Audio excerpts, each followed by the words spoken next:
Hello, അസ്സലാമലൈക്കും. അപ്പോൾ എന്തൊക്കെയുണ്ട് എല്ലാവരും വർത്താനം? സുഖം തന്നെയല്ലേ? ഞാൻ ഇന്നിപ്പോൾ രണ്ട് വിധം നല്ല വെറൈറ്റി ആയിട്ടുള്ള ചോറുണ്ടാക്കിയെടുക്കാനാണ് പോണത്. വളരെ പെട്ടെന്ന് ഉണ്ടാക്കിയെടുക്കാൻ പറ്റുന്ന ഒരു ചോറാണ്. അപ്പോൾ വലിയ കഷ്ണങ്ങളാക്കി മുറിച്ച ഒരു 3/4 കിലോ ഇറച്ചി എടുത്തിട്ടുണ്ട്. അതിലേക്കൊരു നുള്ള് കളറ് ചേർത്ത് കൊടുക്കുക. പിന്നെ ഒരു ചെറിയ തക്കാളി കട്ടാക്കി അരിഞ്ഞെടുത്തതും വീട്ടിലുള്ള മല്ലിൻ്റെ ഇല ഇട്ടത്. അപ്പോൾ അതും അതേപോലെ കരിവേപ്പിൻ്റെ ഇല, നിങ്ങളെ കയ്യിൽ മറ്റേ മല്ലിൻ്റെ ഇല ഉണ്ടെങ്കിൽ അത് ചേർത്ത് കൊടുക്കാം കേട്ടോ. ഒരു ചെറിയ വല്യുള്ളി കട്ടാക്കി അരിഞ്ഞത്. മെയിനായിട്ട് അതിലേക്കുള്ള വലിയ പരിപാടികളും ഒന്നും അടുപ്പത്ത് വെക്കേണ്ട ആവശ്യമില്ല. ഒരു 2 പട്ട, അതേമാതിരി 4-5 ഏലക്കായി, ഒരു 3-4 കറാമ്പൂക്ക്. നിങ്ങൾ എത്രയാണ് ഇറച്ചിയെടുക്കണം അതിനനുസരിച്ചാട്ടാ. ജീരകത്തിൻ്റെ പൊടി 1 ടേബിൾ സ്പൂണ്, കുരുമുളക് പൊടി 1 ടേബിൾ സ്പൂണ്, ഗരം മസാലപ്പൊടി 3/4 ടേബിൾ സ്പൂണ്. അപ്പോൾ അത്രയാണ് നമ്മളിപ്പോൾ ഇതിലേക്ക് ചേർത്ത് കൊടുത്തിട്ടുള്ളത്. പിന്നെ ഒരു മാഗിൻ്റെ കട്ടിങ് കൂടി ചേർത്ത് കൊടുക്കുന്നുണ്ട്. നിങ്ങളുടെ കയ്യിലുണ്ടെങ്കിൽ അത് ചേർത്ത് കൊടുക്കാൻ. അത് ചേർത്ത് കൊടുക്കുമ്പോൾ നമുക്കൊരു വേറൊരു പ്രത്യേകിച്ചൊരു ടേസ്റ്റാണ് കേട്ടോ ഉണ്ടാവുക. ഇല്ലയെന്നുണ്ടെങ്കിൽ പ്രശ്നമൊന്നുമില്ല, കുറച്ച് തൈര് ചേർത്ത് കൊടുത്താലും മതി. അപ്പോൾ ഞാനൊരു 3/4 കപ്പ് സൺഫ്ലവർ ഓയിലും കൂടി ചേർത്ത് കൊടുക്കുന്നുണ്ട്. അപ്പോൾ നന്നായിട്ടൊന്ന് അത് കൈകൊണ്ട് മിക്സ് ചെയ്തെടുക്കണം. നന്നായിട്ട് മിക്സ് ചെയ്താണൊന്ന് യോജിപ്പിച്ചെടുക്കട്ടോ. അപ്പോൾ ഈ നമ്മുടെ എരും പുളിയൊക്കെ നന്നായിട്ടൊന്ന് മിക്സ് ചെയ്യണം. ഇപ്പോൾ ഞാൻ കൈകൊണ്ട് നല്ല യോജിപ്പിച്ചതിന് ശേഷം 1 മണിക്കൂർ നമ്മൾ ഇതേപോലെ തന്നെ അതിൽ അടച്ച് വെക്കണം കേട്ടോ. അപ്പം തന്നെ ഒന്നും അടുപ്പത്ത് വെക്കരുത്. അതേമാതിരി അതിലേക്കുള്ള ചോറ് 1 കിലോൻ്റെ മേലെ ചോറ് അരി എടുത്തിട്ടുണ്ട് ഞാൻ. അത് നന്നായിട്ട് ഒന്ന് വേവിച്ച് വെച്ച്, അപ്പോൾ അതിലേക്ക് ഞാൻ സുർക്കയും ഉപ്പും വെളിച്ചെണ്ണയും കൂടി ചേർത്തുകൊണ്ട് സാധാരണ തിളപ്പിച്ച് ഊറ്റൂല, അതുപോലെയാണ് കേട്ടോ ചെയ്തെടുത്തത്. ഇപ്പം ഇങ്ങനെ കത്തി കൊണ്ടൊന്ന് വരിഞ്ഞെടുക്കണം എന്നുണ്ടെങ്കിൽ അങ്ങനെയും ചെയ്യുക, ഇല്ലെങ്കിൽ ഒന്ന് കുത്തി കൊടുക്കണേ അങ്ങനെയും ചെയ്യുക. ഞാനപ്പോൾ അതൊന്നും ചെയ്യാതെയാണ് ഇങ്ങനെ ഉണ്ടായിരുന്നത്. അപ്പോൾ എനിക്ക് തോന്നി നിങ്ങൾക്ക് കൂട്ടുകാർക്ക് ആർക്കെങ്കിലും ഇതിന് വല്ല ആവശ്യമുണ്ടത്. അപ്പോൾ ഇങ്ങനെ ചെയ്താൽ പെട്ടെന്ന് നമുക്ക് അടുപ്പത്ത് വെക്കണമെങ്കിൽ ഇങ്ങനെ ചെയ്തിട്ട് വെച്ചാലും മതി. അപ്പോൾ ഇത്രയാണ് ഈ മസാലൻ്റെ കൂട്ട്. നല്ല ടേസ്റ്റ് ഉണ്ടായിരുന്നു കേട്ടോ ഈ ചോറ് കഴിച്ചവർ പറഞ്ഞ ഇവിടെ ഒരാളുണ്ടായത്. അപ്പോൾ എന്നോട് പറഞ്ഞ നിങ്ങളിത് എങ്ങനെ ഉണ്ടാക്കണമെന്നൊന്ന് പറഞ്ഞു തരുന്നു. അപ്പോൾ അത് ഞാൻ കുഴച്ചവിടെ റെഡിയാക്കി വെച്ചു. പിന്നെ പോത്തിറച്ചി ഇട്ടത്. അപ്പോൾ ഞാൻ നന്നായിട്ടിതൊന്ന് വേവിച്ചെടുത്തതാണ്. മഞ്ഞളും ഉപ്പും മാത്രം ഇട്ട് വേവിച്ചെടുത്തു. അതിന് ശേഷം അത് കംപ്ലീറ്റ് ഒന്ന് വെള്ളം വറ്റിച്ചെടുക്കുകയാണ് ചെയ്തിട്ടുള്ളത്. അപ്പോൾ അതവിടെ നിൽക്കട്ടെ. അപ്പോൾ അതിലേക്കുള്ള കൂട്ടും കൂടി നമുക്ക് റെഡിയാക്കി എടുക്കണം. അപ്പോൾ ഞാനൊരു അടുപ്പത്ത് ചട്ടി വെച്ച് കണ്ട് അതിലേക്കുള്ള കൂട്ട് റെഡിയാക്കി എടുക്കാൻ പോവുകയാണ്. അപ്പോൾ ആദ്യം തന്നെ സൺഫ്ലവർ ഓയിൽ ഒഴിച്ചാൽ നമുക്ക് അത്രയും നല്ലതാട്ടോ. അപ്പോൾ ഞാനിപ്പോൾ ഇവിടെ വെളിച്ചെണ്ണ ഒഴിച്ചത്. സൺഫ്ലവർ ഓയിലാണ് ഒന്നും കൂടി നന്നാവുക. വെളിച്ചെണ്ണയും സൺഫ്ലവർ ഓയിലും കൂടി മിക്സ് ചെയ്തിട്ടാണ് ഞാനിപ്പോൾ ഇതിലേ ചേർത്തിട്ടുള്ളത്. അതിട്ട് വേറെയുള്ള ചോയ്ക്ക് വ്യത്യാസമൊന്നുമില്ല. സൺഫ്ലവർ ഓയിൽ ആയാലും ഒന്നും കൂടി നല്ലത് മാത്രം. പിന്നെ ഞാനത് ഇറച്ചി വേവിച്ചപ്പോൾ അതിൻ്റെ ഉള്ളിൽ വെള്ളം കംപ്ലീറ്റ് മാറ്റി അതിന് നെയ്യ് മാറ്റി കൊടുക്കാൻ വേണ്ടിയിട്ട് വെള്ളം വെന്തതിന് ശേഷം വെള്ളം കംപ്ലീറ്റ് കൊണ്ട് ഒഴിച്ച് ഒരു പാത്രത്തിൽ വെച്ചു. ചൂടാറിയതിന് ശേഷം അതിൻ്റെ മേലത്തെ നെയ്യൊക്കെ ഉണ്ടല്ലോ അതൊക്കെ ഒഴിവാക്കിയതിന് ശേഷം ആ വെള്ളം വീണ്ടും അതിലേക്ക് വെച്ചുകൊണ്ട് ഒന്ന് വറ്റിച്ചെടുക്കുക ചെയ്തത്. നെയ്യ് അധികം വേണ്ട വെച്ചിട്ടാണ്. പിന്നെ ഒരു വല്യുള്ളി നമുക്ക് ഒന്ന് പൊരിച്ചെടുക്കണം. അതിലേക്ക് കുറച്ച് ക്യാരറ്റും കൂടി റെഡിയാക്കി എടുക്കണം. അപ്പോൾ ഒരു 3/4 പരുവായപ്പോൾ ഞാൻ ഒരു ക്യാരറ്റ് കട്ടാക്കിയാണ് നമ്മൾ ചോറൊക്കെ ഇടൂലേ അതിന് ബദലായിട്ട് നമ്മൾ ഇതിലേക്ക് ഇട്ട് കൊടുക്കുക ചെയ്തത് കേട്ടോ. ചോറിലേക്ക് ഇപ്പോൾ നമുക്ക് 2 വിധം ചോറാണ് ഉണ്ടാകുന്നത്. ഇപ്പോൾ മറ്റേ വിധം ചോറ്റയ്ക്ക് നമുക്ക് ഇതിൻ്റെ ആവശ്യമില്ല. പിന്നെ അത് ഇങ്ങനെ പൊരിച്ചെടുക്കായപ്പോൾ നല്ലൊരു ടേസ്റ്റും കൂടി ഉണ്ടായിരുന്നു. അപ്പോൾ ഇത് മുരിഞ്ഞൊന്നും വരില്ല, നമുക്ക് ഒന്ന് വെന്ത് കിട്ടിയാൽ മതി. എന്നാൽ പുറത്താണെന്ന് വെച്ചെങ്കിൽ നല്ല ക്രിസ്പി അല്ല, നല്ലൊരു ഇതാവും വേണം, ഉള്ളിൽ വേവും വേണം. അപ്പോൾ അങ്ങനത്തെ ഒരു പരുവത്തിലാണ് വേണ്ടത്. അപ്പോൾ അതിലേക്ക് അണ്ടിപ്പരിപ്പ് ഇട്ട് കൊടുത്തു. പിന്നെ അതിന് ശേഷം മുന്തിരിയും കൂടി ഇട്ട് കൊടുത്തു കേട്ടോ. അതൊക്കെ നിങ്ങളെ കയ്യിലുണ്ടെങ്കിൽ ഇട്ട് കൊടുത്തില്ല കുഴപ്പമില്ല. പക്ഷേ ക്യാരറ്റ് ഇങ്ങനെ വന്നപ്പോൾ വളരെ നല്ലൊരു ടേസ്റ്റ് ഉണ്ടായിരുന്നു. അത് ചുരണ്ടിക്കാണ്ട് ഇട്ട് കൊടുക്കുകയാണെങ്കിൽ അങ്ങനെ ചെയ്ത് കൊടുക്കുക. ഞാനിപ്പോൾ 4 ആക്കിയിട്ട് കഷ്ണം വെട്ടിക്കാണ്ടാണ് ഇട്ട് കൊടുത്തത്. അപ്പോൾ നിങ്ങൾക്ക് എങ്ങനെ ഇഷ്ടച്ചാൽ അതുപോലെ ചെയ്തെടുക്കുക. ഈ ഒരു ചോറ് വളരെ വെറൈറ്റി ചോറാണ്. പിന്നെ അതിലേക്ക് കുറച്ച് കരിവേപ്പിൻ്റെയും കൂടി ഇട്ട് കൊടുത്തിട്ടുണ്ട്. മല്ലിൻ്റെ ഇല ഉണ്ടെന്നുണ്ടെങ്കിൽ അത് എന്തായാലും ഇട്ട് കൊടുക്കണം കേട്ടോ, നല്ല ടേസ്റ്റ് ഉണ്ടാവും. പക്ഷേ കയ്യിൽ മല്ലിൻ്റെ ഇല ഇല്ലായിരുന്നു. അപ്പോൾ ഉള്ളത് വെച്ച് കണ്ടൊന്ന് അഡ്ജസ്റ്റ് ചെയ്യുകയാണ്. അപ്പോൾ 2 വിധം ചോറുണ്ടാക്കണമെന്ന് വെച്ചാൽ പോത്തിറച്ചിൻ്റെ ഇതുണ്ടാക്കുമ്പോൾ ഇമ്മക്ക് തിന്നാൻ ഇഷ്ടമില്ലായിട്ടല്ല, കാലുവേദന ഉണ്ടാവും വിചാരിച്ചിട്ട് ഉമ്മ അത് തിന്നലില്ല. അപ്പോൾ അതുകൊണ്ട് 2 വിധം ഉണ്ടാക്കിയെടുത്തു മാത്രം. പോത്തിറച്ചി നമ്മൾ ഇതൊന്നും പിന്നെ മാർക്കറ്റിൽ നിന്നൊന്നും അങ്ങനെ വാങ്ങൂല കേട്ടോ. നമ്മൾ അറിയുന്ന വിശ്വസ്തത ഉള്ളിടത്തുനിന്ന് മാത്രമേ വാങ്ങലുള്ളൂ. അല്ലെങ്കിൽ പിന്നെ നമുക്ക് മുടിയാഴ്ചയിലിറച്ചി കിട്ടുമ്പോൾ അതേറ്റൊക്കെയാണ് ഉണ്ടാക്കിയെടുക്കുക.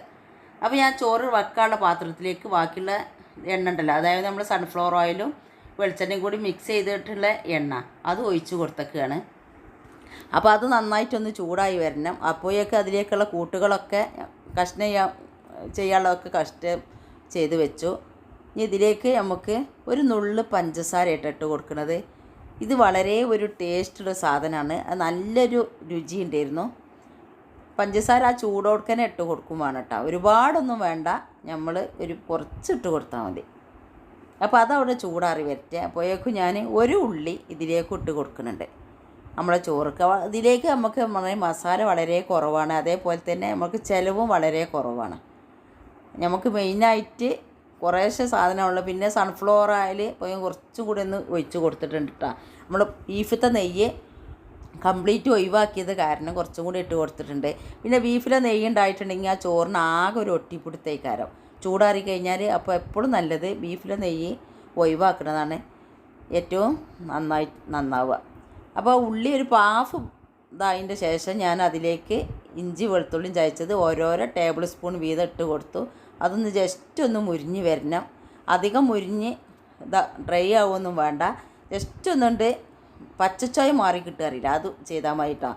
പിന്നെ ഇത് ഞാൻ എൻ്റേതായിട്ടുള്ളൊരു റെസിപ്പിയാണ് ഈ ഒരു മസാലക്കൂട്ട്. അപ്പോൾ ആ ഒരു മസാലക്കൂട്ടും കൂടി ഇട്ട് കൊടുത്തിട്ടുണ്ട്. അപ്പോൾ ഇതിൻ്റെ ഒരു വീഡിയോ ഞാൻ മുന്നേ അപ്ലോഡ് ചെയ്തിട്ടുണ്ട് കേട്ടോ. അത് കാണാത്തവരുണ്ടെങ്കിൽ കാണുക. അപ്പോൾ ഒരു 1/2 ടീസ്പൂണ് കുരുമുളക് പൊടി, 3 പട്ടൻ്റെ കഷ്ണം, 4 ഏലക്കായി, ഒരു 3-4 കറാമ്പൂവ്, അപ്പോൾ ഒരു നുള്ള് കളറും കൂടി. ഇത്രയായിട്ട് നമുക്ക് ഇതിലേക്ക് ആവശ്യമുള്ളത്. അപ്പോൾ അത് നല്ലൊരു ടേസ്റ്റാണ്. കളർ ഇട്ട് കൊടുത്തിട്ടില്ല ചേട്ടാ, ഞാൻ മറന്ന് പറഞ്ഞതാണ്. ഇപ്പോൾ കളർ ഒന്നും വേണ്ട. അപ്പോൾ ഇപ്പോൾ ഇതിലേക്ക് വേണ്ട. ഞാൻ അതിലേക്കുള്ള കരിവേപ്പിൻ്റെ ഇലയും കൂടി ഇട്ടുകൊണ്ട് ഒന്നുകൊണ്ട് മുരിഞ്ഞ് വരണം. ഈ മസാലക്കൂട്ട് നല്ലൊരു വളരെ ടേസ്റ്റുള്ള ഇതാണ് കേട്ടോ.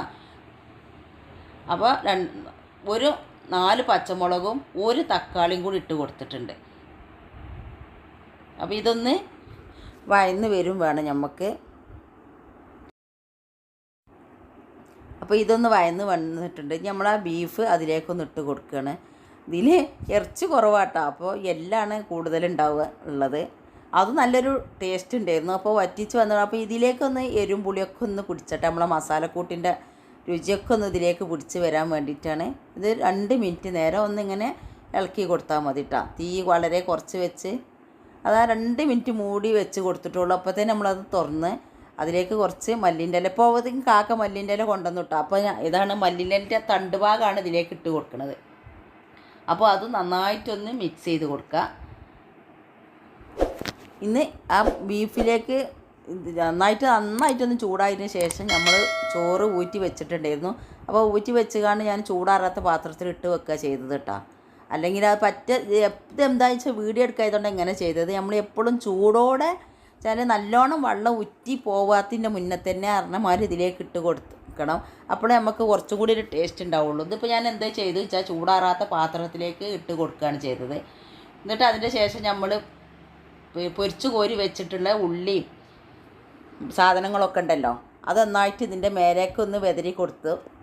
ഇപ്പോൾ അതിൻ്റെ 2 ട്രിപ്പായിട്ട് ഇടാനില്ല. ഞാൻ പറഞ്ഞല്ലോ ആകെ 1 കിലോനും 100 ഗ്രാമും അരിയാണ് റെഡിയാക്കി എടുക്കുന്നത്. അതുകൊണ്ട് 2 വിധം ചോറും വെക്കണില്ല. അപ്പോൾ 1/2 കിലോ അരി വെച്ചിട്ടാണ് ഓരോ ചോറുണ്ടാക്കുന്നത്. അപ്പോൾ നമുക്ക് എന്താ ചെയ്യുക വെച്ചാൽ ദമ്മിട്ട് കഴിഞ്ഞ് പിന്നെ തീ വളരെ ചുരുക്കിയിട്ട് ഒരു 1/4 മണിക്കൂർ നേരം പിന്നെ 25 to 45 മിനിറ്റിൻ്റെ അടിയിൽ ആണ് നമുക്കിത് റെഡിയാക്കി എടുക്കാൻ വേണ്ടിയിട്ട് ദമ്മിൽ എടുക്കേണ്ടത്. അപ്പോൾ അതിൻ്റെ മേലെ നല്ലൊരു വെയിറ്റ് കൂടി കയറ്റി വെക്കാം. അതിന് ശേഷം നമ്മളെ ചിക്കന് നിരത്തി വെച്ചുകൊണ്ട് തീയൊക്കെ കത്തിച്ചുകൊണ്ട് ഒന്ന് മൂടി വെക്കുകയാണ്. മൂടി വെച്ച് ഒരു ഭാഗം ഒന്നുണ്ട് ജസ്റ്റ് കളറ് മാറി ഉടനെ തന്നെ നമുക്കതൊന്ന് മറിച്ചിട്ട് കൊടുക്കാം. ഉടനെ പിന്നെ നമ്മളത് ഒന്നും കൂടി മൂടി വെച്ചുകൊണ്ട് ആ സൈഡും കൂടി ഒന്നുണ്ട് കളറ് മാറ്റിയെടുക്കുക കേട്ടോ ചെയ്യണത്.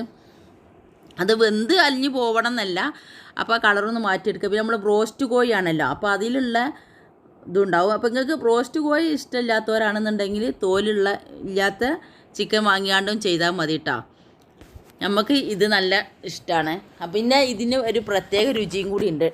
അപ്പോൾ ഇഷ്ടപ്പെടാത്തവർ അങ്ങനെ ചെയ്യുക. അപ്പോൾ ഏതായാലും 2 ഭാഗം ഒന്ന് മറിച്ചിട്ടുകാണ്ട് റെഡിയാക്കി എടുക്കണം.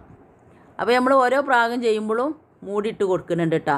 പിന്നെ അതിലേക്ക് വെക്കാനുള്ള പുകയ്ക്കാനുള്ളത് ഞാനൊരു അടുപ്പത്ത് കത്തിച്ച് വെക്കുന്നുണ്ട്, ചാർക്കോള്. അപ്പോൾ അതൊരു ഭാഗത്ത് റെഡി ആകുന്നുണ്ട്. അതിൻ്റെ രുചി എനിക്ക് തീരെ ഇഷ്ടമല്ല എങ്കിലും ഞാനത് റെഡിയാക്കി എടുക്കുന്നുണ്ട്. ഇപ്പോൾ ഏതായാലും 2 ഭാഗവും നമ്മളെ കോഴി നല്ല കളർ മാറിയിട്ടുണ്ട്. ഇനി ഇത് അടുത്തതായിട്ട് നമുക്ക് ദമ്മിട്ട് കൊടുക്കുകയാണ്. അപ്പോൾ നേരത്തെ തന്നെ ഊറ്റി വെച്ച ചോറാണ്. അപ്പോൾ ആ ചോറിൽ പട്ടിയും കരാമ്പും ഒന്നും ഇട്ടിട്ട് കൊടുത്തിട്ടില്ല കേട്ടോ. അതാണ് നമ്മൾ ഇറച്ചിയിൽ അതൊക്കെ റെഡിയാക്കി കൊടുത്തത്. എന്നുവെച്ചാൽ രണ്ടീക്കും വേറെ വേറെ റെഡിയാക്കി എടുക്കാനുള്ളതുകൊണ്ട് തന്നെ. പിന്നെ നമുക്കൊരു വേണ്ടത് ഇതിലേക്ക് 4 പച്ചമുളകാണ്. അപ്പോൾ ഈ പച്ചമുളക് ഈ ചോറിൽ തീരെ എരിവ് ഉണ്ടാവില്ല. അപ്പോൾ നമുക്ക് വേണ്ടവർക്കാണെന്നെങ്കിൽ ആ മുളക് ഒന്നുണ്ട് പൊടിച്ചുകാണ്ട് മിക്സ് ചെയ്ത് കൊടുത്താലും മതി. ഇപ്പോൾ ഞാൻ കളറിന് ബദലൊഴിച്ചത് മഞ്ഞളാട്ടോ. മഞ്ഞൾ നന്നായിട്ട് പച്ച വെള്ളത്തിൽ കലക്കിയിട്ട് ഒഴിച്ച് കൊടുത്തേക്കാണ്.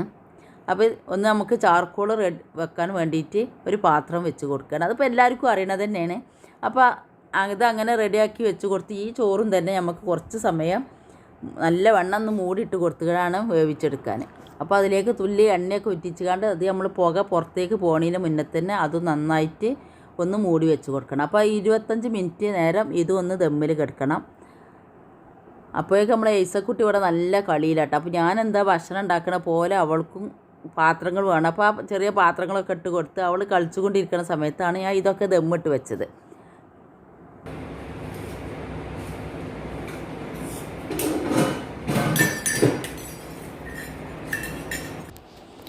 അപ്പോൾ അരമണിക്കൂർ ദമ്മ് കഴിഞ്ഞു. അതിൻ്റെ ശേഷം അരമണിക്കൂറും കൂടി കഴിഞ്ഞതിന് ശേഷമായിട്ടാണ് ഞാൻ ഇത് തുറന്ന് നോക്കണത്. അപ്പോൾ ഈ ചോറൊക്കെ ഒന്ന് ഇളക്കി കൊടുക്കുകയാണ്. അപ്പോൾ ഒന്നായിട്ടൊന്ന് മിക്സ് ചെയ്ത് കൊടുക്കുക. അപ്പോൾ ഈ ഇറച്ചി ഒടിയൊന്നും തോന്നുകയാണെന്നുണ്ടെങ്കിൽ നിങ്ങൾ ആ ഇറച്ചി അതിൽ നിന്ന് മാറ്റിയിട്ട് ശേഷം ഒന്നായിട്ടൊന്ന് മിക്സ് ചെയ്ത് കൊടുത്താൽ മതി കേട്ടോ. എനിക്ക് ധൈര്യം ഉണ്ടായിരുന്നു അത് ഇറച്ചി ഒടിയിലാന്ന്. അപ്പോൾ അതുകൊണ്ട് ഞാൻ ഇറച്ചിയും കൂട്ടിക്കാണ്ട് തന്നെയാണ് ഒന്ന് മിക്സ് ചെയ്ത് കൊടുക്കുന്നത്. നല്ല ചൂടുണ്ട് കേട്ടോ, നല്ല ചൂടുണ്ട്. അതേമാതിരി നല്ല ഒരു വാസന തന്നെ ഉണ്ട്. അപ്പോൾ നന്നായിട്ടൊന്ന് മിക്സ് ചെയ്യട്ടെ. ഇമ്മാക്കും എല്ലാവർക്കും ഇഷ്ടമായിട്ടോ ഈ ചോറ്. ഇമ്മാക്കൊരു വിധമൊന്നും അങ്ങനെ ഇഷ്ടമാവില്ല. നല്ലൊരു വെറൈറ്റി ചോറായിരുന്നു. അപ്പോൾ ഈ പെട്ടെന്ന് ഉണ്ടാക്കാനും പറ്റും. അതാണ് ഇതിൽ പ്രത്യേകിച്ചൊരിത്. പിന്നെ ഈ ഞാൻ പറഞ്ഞില്ലേ ഈ മുളക് നല്ലോണം വെന്തിട്ടുണ്ട്. നമുക്ക് വേണമെന്നുണ്ടെങ്കിൽ ആ ഉടച്ചാണ്ട് നന്നായിട്ടൊന്ന് റെഡിയാക്കി എടുക്കാം. അപ്പോൾ ഉമ്മാക്കൊന്ന് ടേസ്റ്റ് ചെയ്യാൻ വേണ്ടിയിട്ട് ഒന്ന് എടുത്ത് കൊടുക്കുക കേട്ടോ. അപ്പോൾ ഉമ്മ പറയും എനിക്ക് അധികമൊന്നും ഇപ്പോൾ ടേസ്റ്റ് ചെയ്യാൻ വേണ്ട. അപ്പോൾ ഞാൻ അധികം ടേസ്റ്റ് ചെയ്തിട്ടുണ്ടെന്നുണ്ടെങ്കിൽ എനിക്ക് പിന്നെ ഉച്ചക്ക് കഴിക്കാൻ പറ്റില്ല എന്ന് പറഞ്ഞുകൊണ്ട് നിൽക്കുക കേട്ടോ. അപ്പോൾ അതൊന്ന് മൂടി വെച്ച് കൊടുക്കുക. കണ്ടില്ലേ 2 വിധം ചോറും റെഡിയാക്കിയതാണിത്. കണ്ടാൽ രണ്ടും ഒരേപോലെ തന്നെ ഇരിക്കുന്നുണ്ടെങ്കിലും നല്ല ടേസ്റ്റിന് വ്യത്യാസമുണ്ട്. രണ്ടും 2 വിധം ടേസ്റ്റുമാണ് കേട്ടോ. അപ്പോൾ നിങ്ങളെല്ലാവരും ഇതൊന്നും ഉണ്ടാക്കി നോക്കുക. അപ്പോൾ ഇതിലേക്ക് ഞാൻ മയോണീസ് ഉണ്ടാക്കിയിട്ടുണ്ട്. അതേമാതിരി ഇതിൻ്റെ തൈരിൽ എന്താ ചേർത്തതെന്ന് വെച്ചാൽ ഉള്ളിക്ക് ബദൽ ക്യാരറ്റും ചേർത്തിട്ടുണ്ട്. അതേമാതിരി കക്കരിക്കും കൂടിയാണ് ചേർത്തിട്ടുള്ളത്. അങ്ങനെ ലാസ്റ്റിക്ക് ഞാൻ കക്കരിക്കൻ്റെ ഈ സലാഡും മയോണീസും കൂടി മിക്സ് ചെയ്തപ്പോൾ നല്ലൊരു ടേസ്റ്റ് ഉണ്ടായിരുന്നു. അപ്പോൾ രാത്രി ആയപ്പോൾ എല്ലാവരും അങ്ങനെ ഇട്ട് പിന്നെ കഴിച്ചത് തൈരും മയോണീസും കൂടി മിക്സ് ചെയ്ത് കാണാണ് കഴിച്ചത്. നല്ലൊരു വെറൈറ്റി ടേസ്റ്റ് ആയിരുന്നു. അപ്പോൾ ഇന്ന് അതിലേക്കൊരു ഫുഡിങ്ങും കൂടി ഉണ്ടാക്കിയിട്ടുണ്ട്. ഈ ഫുഡിങ്ങിൻ്റെ മിക്സ്ഡ് ഗൾഫിൽ നിന്ന് കൊണ്ടുവന്നതാണ്. അപ്പോൾ കുറേ ആയി അത് കൊണ്ടുവന്നിട്ട്. അപ്പോൾ ഏതായാലും അതും കൂടി റെഡിയാക്കിയെടുത്ത്. അപ്പോൾ ഇന്ന് ഇത്രയൊക്കെ കേട്ടോ നമ്മളെ വിഭവങ്ങൾ. അപ്പോൾ നിങ്ങൾക്ക് എല്ലാവർക്കും ഇഷ്ടമായി കാണുമെന്ന് വിചാരിക്കണു. അപ്പോൾ നമുക്കൊക്കെ ചോറ് തിന്നാൻ വേണ്ടിയിട്ട് സിനു അവിടെ പാട്ടിട്ട് കൊടുത്ത കേട്ടോ ഏസക്ക്. അവൾക്ക് പാട്ട് ഭയങ്കര ഇഷ്ടമാണ്. പാട്ട് കേട്ടാൽ അപ്പം ഡാൻസ് കളിക്കൽ തുടങ്ങും. അപ്പോൾ ആ ഒരു പരിപാടിയിലാണ്. ആ സമയം കൊണ്ട് നമ്മൾക്ക് വേഗം ചോറ് കഴിക്കും ചെയ്യുക വിചാരിച്ചുകൊണ്ട് ചെയ്തതാട്ടത്. അല്ലെങ്കിൽ നമ്മളെ മടിയിൽ കയറിയിരിക്കണം, പിന്നെ ആ ചോറ് വേണം, അത് വേണം, ഇത് വേണം എന്ന് പറഞ്ഞാൽ ഇങ്ങനെ എന്തെങ്കിലും അലമ്പുണ്ടാക്കിക്കൊണ്ട് വെക്കും. അപ്പോൾ ഈ പാട്ടിട്ട് കൊടുത്താൽ ഓള് പാട്ടിൽ അങ്ങനെ ഡാൻസ് കളിച്ചും ചെയ്തോളും. അപ്പോൾ അങ്ങനെ നമ്മളെ ഭക്ഷണം കഴിക്കലൊക്കെ അതിൻ്റെ അടിയിൽ നമ്മൾ കഴിച്ചുട്ടോ. അപ്പോൾ ഇത്ര കേട്ട നമ്മളെ വീഡിയോ അപ്പോൾ നിങ്ങൾക്ക് എല്ലാവർക്കും ഇഷ്ടമായി കാണുമെന്ന് വിചാരിക്കണു. അപ്പോൾ എല്ലാവരും കമൻറ്റ് ചെയ്താൽ മറക്കരുത്. അതേമാതിരി വീഡിയോ കംപ്ലീറ്റ് ആയിട്ടൊന്ന് കാണണം കേട്ടോ. അപ്പോൾ പിന്നെ ഇനി അടുത്തൊരു വീഡിയോ വരുന്നത് വരേക്കും എല്ലാവരോടും അസ്സലാമു അലൈക്കും. എൻ്റെ ചാനൽ ആദ്യമായിട്ട് കാണുന്നവരാണെങ്കിൽ സബ്സ്ക്രൈബ് ചെയ്യുക. അതിൻ്റെ കൂടെ കാണുന്ന കുഞ്ഞു ബെല്ലിലേക്കൻ ക്ലിക്ക് ചെയ്യുക. എന്നാൽ ഞാൻ ഇടുന്ന വീഡിയോകൾ അപ്പോൾ നിങ്ങൾക്ക് ലഭിക്കുന്നതാണ്. ലൈക്ക് ചെയ്യാനും മറക്കരുത്.